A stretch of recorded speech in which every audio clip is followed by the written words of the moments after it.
The doctor told Elvis he was too sick to perform. His fever was dangerously high, and he was hallucinating. But when Elvis heard his fans singing outside his hotel, he made a decision that almost killed him and created magic. It was March 20th, 1974, at the Mid-South Coliseum in Memphis, Tennessee.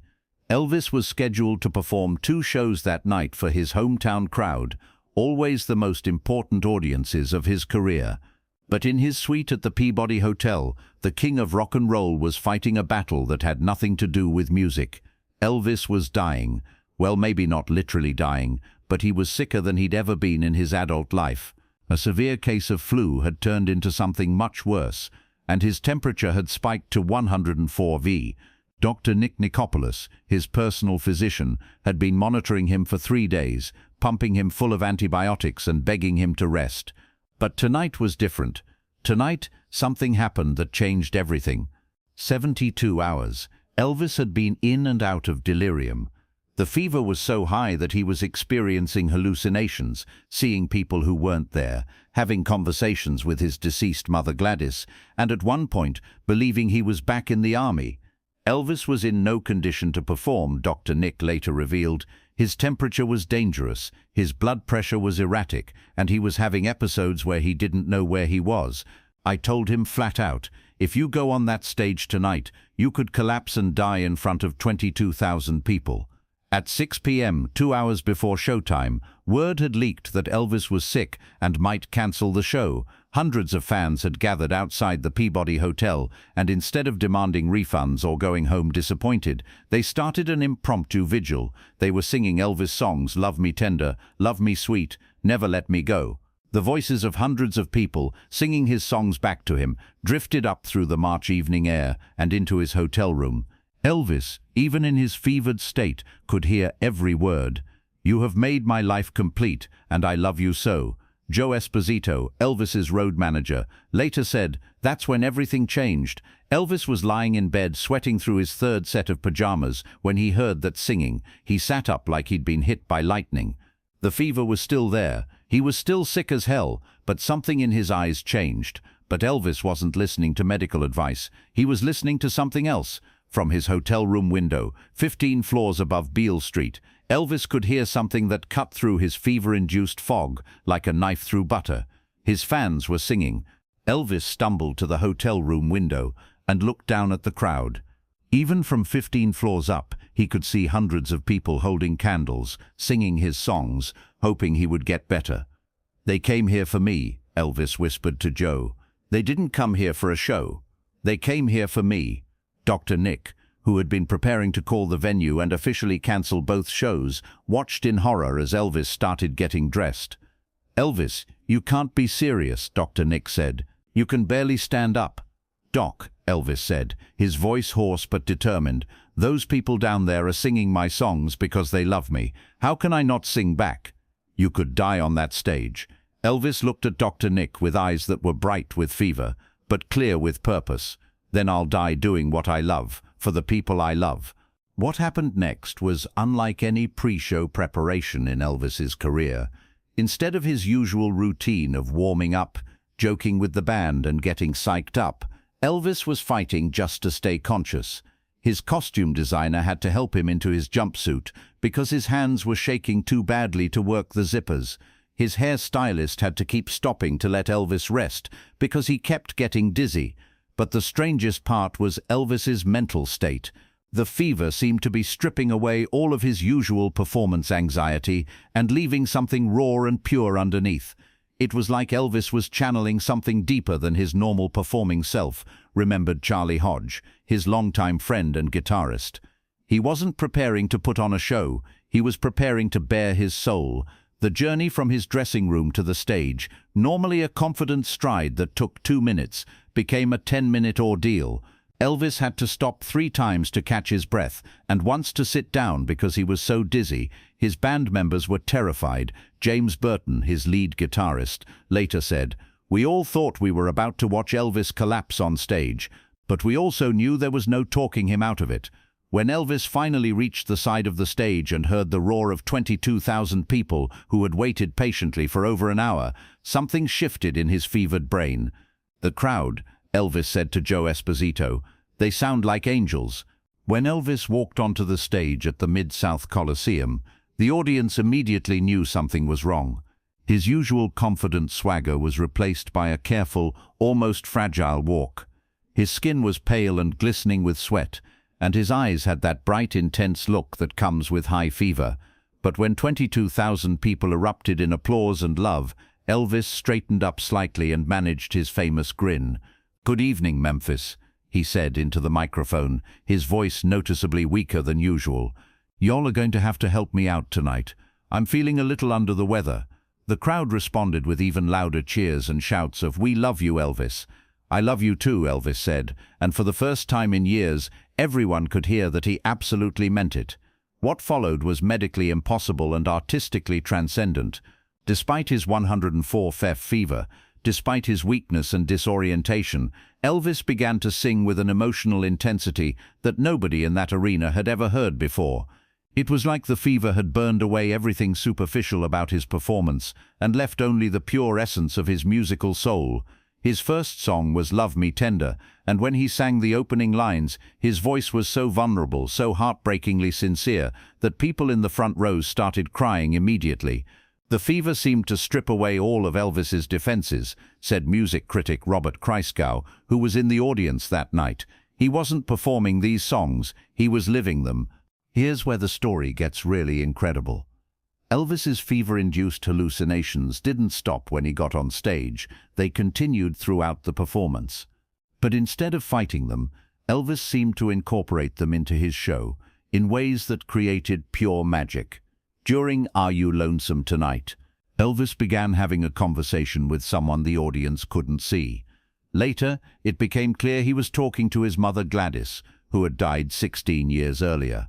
"Mama," Elvis said softly into the microphone, looking off to the side of the stage, "these people are singing our songs. Can you hear them?" The audience, not knowing about the hallucination, thought Elvis was referencing his mother's spirit, watching over the show. They responded with gentle applause and even more love. About halfway through the show, during "My Way", something broke open in Elvis. Whether it was the fever, the emotion, or the overwhelming love from the crowd, he began crying on stage. Not just a few tears, he broke down completely, sobbing while still trying to sing. "I did it my way," he sang through his tears, "but I couldn't have done it without all of you." The audience didn't know what to do. They'd never seen Elvis this vulnerable, this human, this real. Then something beautiful happened. One person in the audience started singing along to help Elvis through the song. Then another, then hundreds. Soon, all 22,000 people were singing "My Way" with Elvis, supporting him through his emotional breakdown. At the 45-minute mark, the inevitable happened. Elvis collapsed. Not dramatically, not with a crash, but slowly, like a building settling. He simply sat down on the stage, unable to stand anymore. Dr. Nick, watching from the wings, started to rush onto the stage, but Elvis waved him off. "I'm okay," Elvis said into his microphone from his sitting position. "I just need to rest for a minute. Y'all keep singing." And they did. For 5 minutes, while Elvis sat on the stage gathering his strength, 22,000 people sang Elvis songs to comfort him. It was like the entire arena had become a healing circle. When Elvis finally stood up again, the crowd erupted in relief and joy. But instead of ending the show or taking it easy, Elvis did something that shocked everyone. He became more energetic. "You know what?" Elvis said, his voice stronger now. "I came here tonight thinking I was too sick to perform, but y'all just healed me with your love." What followed was the most energetic 30 minutes of Elvis's performance in years. The fever was still there, he was still sick, but the emotional connection with his audience seemed to be giving him supernatural strength. The show that was supposed to last 90 minutes went on for nearly 3 hours. Elvis kept adding songs, telling stories, and connecting with the audience in ways that surprised even his longtime fans. "It was like Elvis was trying to give us everything he had," said audience member Sarah Mitchell. "Not just his music, but his whole heart. You could feel that he was pouring his entire soul into that performance." During "Can't Help Falling in Love", Elvis brought several audience members on stage to sing with him. During Gospel Medley, he turned the entire arena into a church service. During Suspicious Minds, he had 22,000 people singing harmony. About 2.5 hours into the show, something remarkable happened. Elvis's fever broke. Right there on stage, in the middle of Burning Love, you could see the moment when his temperature dropped. The glassy look in his eyes cleared, the flush in his cheeks faded, and his energy became more controlled and sustainable. It was like watching a medical miracle, Dr. Nick later said. The combination of the physical exertion, the emotional release, and maybe just the healing power of all that love seemed to burn the fever right out of his system. When Elvis finally ended the show, he was no longer the sick man who had walked onto the stage 3 hours earlier. He was healed, emotionally and physically. "Ladies and gentlemen," Elvis said into the microphone, "I want to thank you for something very special tonight. I came here sick in my body and sick in my heart. You healed both." The standing ovation lasted for 15 minutes. People didn't want to leave.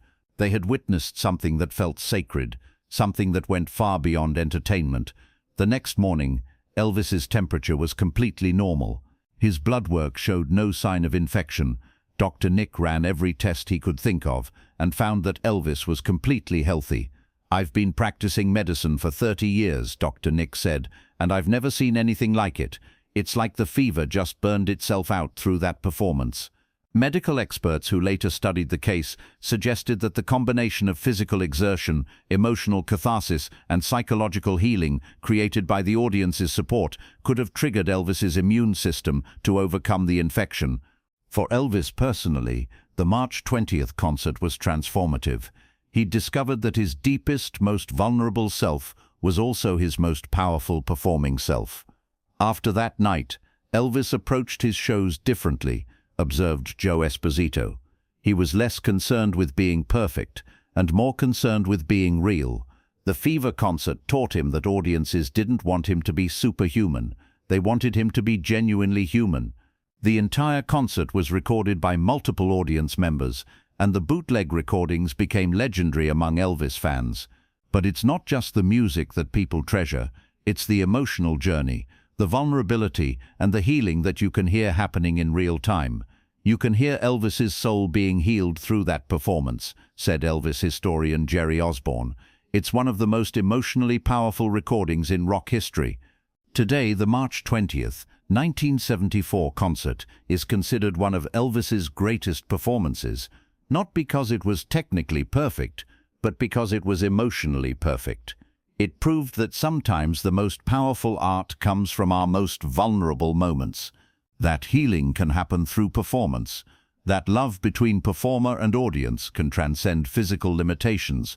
The story of Elvis's Fever concert reminds us that sometimes our greatest strength comes from admitting our greatest weakness. When Elvis stopped trying to be invincible and allowed himself to be human, he became more powerful than ever. It also shows us the incredible healing power of community and love. 22,000 people didn't just attend a concert that night, they participated in a healing ceremony. Elvis performed thousands of concerts in his career, but the night he was too sick to perform became the night he performed better than ever before. It reminds us that sometimes our limitations aren't obstacles to overcome. They're gateways to a deeper truth about who we are and what we're capable of when we stop fighting our humanity and start embracing it. And maybe that's the real magic of that night in Memphis.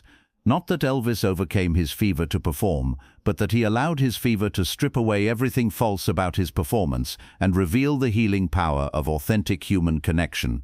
If this incredible story of vulnerability, healing, and the power of human connection moved you, make sure to subscribe and hit that thumbs up button. Share this video with someone who needs to hear about finding strength in weakness and healing through authenticity. Have you ever experienced a moment when being vulnerable made you stronger? Let us know in the comments, and don't forget to ring that notification bell for more amazing true stories about the transformative power of music and love.